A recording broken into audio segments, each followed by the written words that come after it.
दंगा पीड़ितों ने बीजेपी के खिलाफ खोला मोर्चा। बीजेपी की मंशा पर पीड़ितों ने उठाए सवाल। हथौली में बीजेपी के लिए आफत बनेंगे दंगा पीड़ित। मुजफ्फरनगर के जिस कवाल कांड में बीजेपी ने पीड़ितों की सहानुभूति के नाम पर चुनाव में मुद्दा बनाया, अब वही कवाल कांड के पीड़ित बीजेपी के लिए गले की घंटी बनने जा रहे हैं। हथौली विधानसभा सीट पर उपचुनाव होने हैं, लेकिन इस सीट पर उस वक्त सियासत तेज हो गई जब 2013 दंगे के पूर्व कवाल गांव में मारे गए ममेरे भाई गौरव और सचिन में से गौरव की मां ने निर्दलीय चुनाव लड़ने की घोषणा कर दी। ये खबर बीजेपी को उतना ही परेशान करने वाली है जितना कि उनके विधायक की विधायकी जाने पर परेशानी बढ़ी, क्योंकि मृतक गौरव के पिता रविंदर सिंह ने मीडिया से बातचीत में बताया कि उन्होंने खतौली विधानसभा में चुनाव लड़ने के लिए पर्चा खरीद लिया है। आरोप सीधा भारतीय जनता पार्टी पर भी लगाया गया कि उनके नाम पर सियासत कर भाजपा ने सरकार बना ली, लेकिन आज तक भी किसी ने उनकी सहायता नहीं की। कोर्ट में मुकदमे उन्होंने खुद लड़े, उनके लिए खाने रहने के लिए कुछ व्यवस्था नहीं की। इसके लिए भी आज तक किसी भी बीजेपी नेता ने उनसे कुछ नहीं पूछा। इसीलिए रविंद्र सिंह का कहना है कि जनता ने उनकी पहले भी मदद की है और एक बार फिर से वो जनता के बीच जाकर अपने मुद्दे बताएंगे, साथ ही बताएंगे कि उनके साथ आखिर क्या क्या हुआ।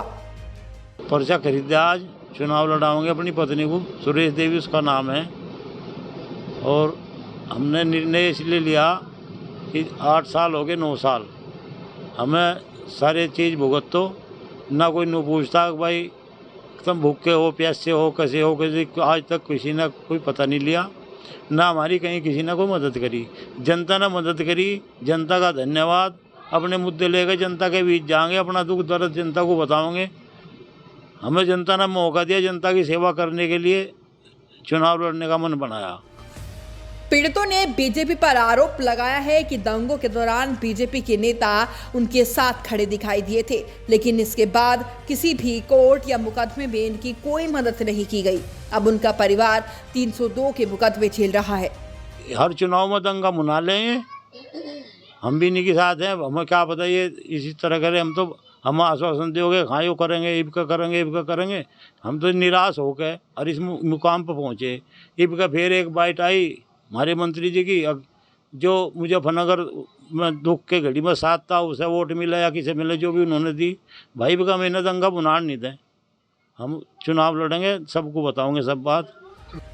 कवाल कांड के पीड़ितों द्वारा खतौली विधानसभा से चुनाव लड़ने की घोषणा के बाद बीजेपी में खलबली मचना तय है, क्योंकि हाल ही में केंद्रीय राज्य मंत्री संजीव बालियान ने भी मुजफ्फरनगर दंगा पीड़ितों की मदद करने का बयान देकर सियासत तेज कर दी थी।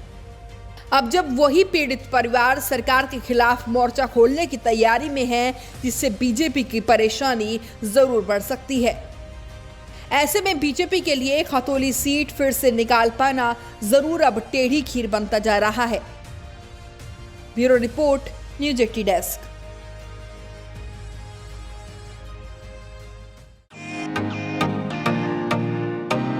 फेसबुक और यूट्यूब के बाद अब आपका पसंदीदा चैनल न्यूज 80 डेली हंट पर भी फॉलो करें।